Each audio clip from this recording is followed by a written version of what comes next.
Les voy a dar un pensamiento, les voy a transmitir una idea, les voy a transmitir lo que Dios, así como en un bosquejo nos da en este Salmo, en el 91, en el versículo 1 y 2 podemos ver las bases de la seguridad del verdadero creyente, las bases de la seguridad establecidas en el carácter de Dios y en el carácter de cada uno de nosotros cuando nos convertimos a Cristo y al Evangelio. Salmo 91:1 dice: el que habita al abrigo del Altísimo. Esa palabra Altísimo es un nombre, es uno de los nombres de Dios. Y luego nos menciona otro de los nombres: morará bajo la sombra del Omnipotente. Habitar al abrigo del Señor es el resultado de mantener una relación diaria, cotidiana, permanente con Él, en obediencia a la palabra, cuando vivimos en comunión con Él por medio de la oración, cuando nos humillamos para someternos a su voluntad, estamos habitando al abrigo de Dios. Cuando nosotros nos esforzamos por hacer la voluntad de Dios, estamos viviendo bajo el abrigo del Señor.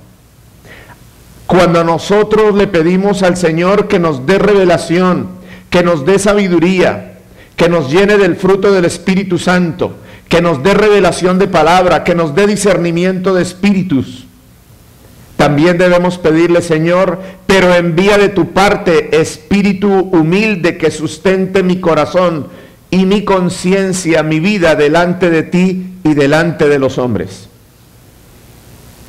Cuando hacemos todo esto, estamos viviendo bajo la sombra del Altísimo Dios. Cuando Dios ve en nosotros una piedad, una humildad sincera, genuina, Dios dice que el espíritu quebrantado y el corazón humillado de Él no lo despreciará jamás. Entonces dice: morará bajo la sombra del Omnipotente. Es como si la sombra de Dios cayera sobre nosotros por donde quiera que vayamos para protegernos.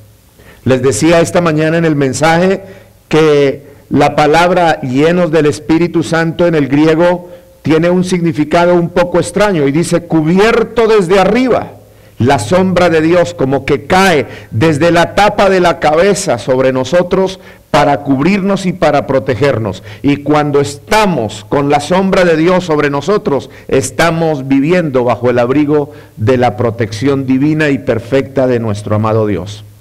Ahí está la base de la seguridad del verdadero creyente. Ahí está la base de la seguridad de los fieles y verdaderos cristianos.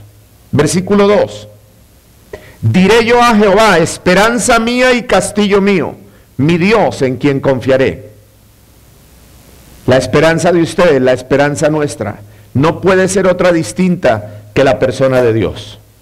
Nosotros jamás podemos poner las esperanzas en nuestra juventud, en nuestra fortaleza física, en nuestro poder económico, o los que tienen poder político o poder militar.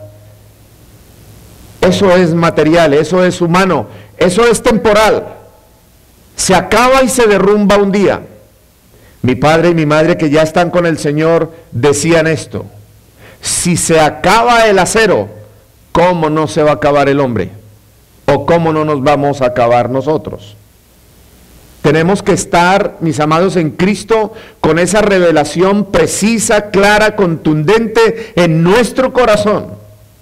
Usted tiene que estar seguro por experiencia viva de que su esperanza es Dios, que su castillo, es decir, la morada suya, tiene que ser Dios, porque Él es formado en nosotros y nosotros somos formados en Él.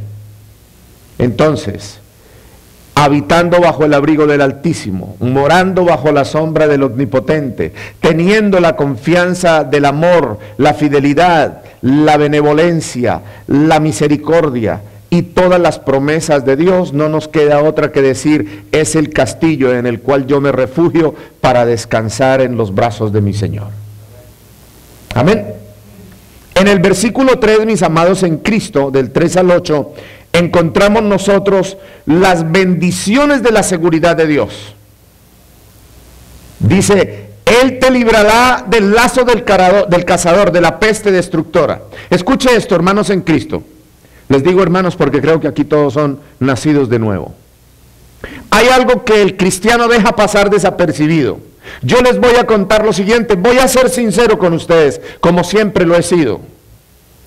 Pasaron bastantes años para yo aprender eso y me lo enseñó el Señor. Nosotros muchas veces, por descuido, por desconocimiento, no nos damos cuenta que el diablo siempre quiere atormentarnos de maneras muy simples. El diablo se propone robarnos la paz, se propone robarnos la tranquilidad y la paz de Dios. De manera y con detalles, con actitudes muy sencillas, que parecen muy sutiles. Pero el Señor ya me enseñó. ¿Sabe qué se necesita para eso?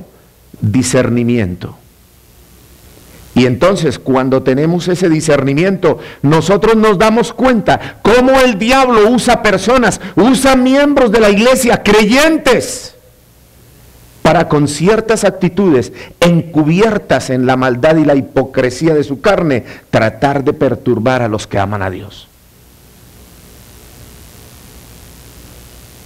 ¿Qué debe de hacer el creyente frente a esa actitud? Cuando se da cuenta que el diablo lo quiere incomodar, que el diablo lo quiere hacer sentir mal, que el diablo lo quiere fastidiar. Número uno, es lo que yo hago, lo desprecio en el nombre de Jesús. No lo maldigo, lo desprecio en el nombre del Señor Jesucristo. Le pido a Dios que reprenda ese espíritu inmundo.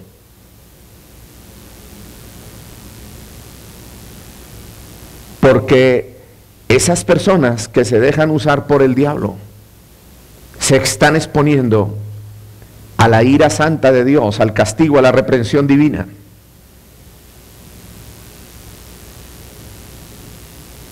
Permítame entrar un poquito más allá acerca, por ejemplo, cuando tocan con un pastor, con un hombre de Dios. Es lo más delicado que hay.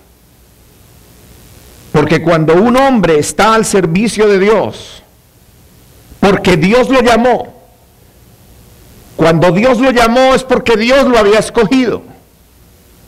Y cuando lo llamó, movió el corazón del hombre para que respondiera a ese llamado. Y Dios comenzó a tratar con ese individuo. Lo primero que hizo Dios fue tratar con él para cambiar su carácter, cambiar su manera de pensar, cambiar su conducta, su estilo de vida. Después puso en él un corazón de padre. Por lo tanto, hermano, cuando el diablo usa personas para tratar de perturbar, de fastidiar al siervo de Dios, ¡ay del diablo! ¡Ay de los que se dejan usar del diablo! Por eso David, cuando tuvo a Saúl para matarlo, dijo, no tocaré yo al ungido de Jehová. Porque aunque Saúl estaba obrando mal, no se atrevió a tocar su cuerpo, ni su reputación como profeta, ni mucho menos su vida. David estaba diciendo, líbrame el Señor de yo servir de instrumento al diablo para fastidiar la vida y el corazón del siervo de Jehová. Por eso aquí el versículo 3 dice, Él te librará del lazo del cazador.